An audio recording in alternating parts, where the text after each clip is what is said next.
Lung 7 is located just above your wrist on the thumb side. To find lung 7, locate your wrist crease right over here, and then find the spot that is just under your thumb right over here. Now find the point that is the width of 2 fingers below that, just about here.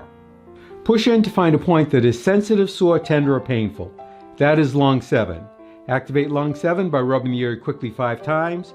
Take a break for a count of 5 and repeat 4 more times. It might look like this.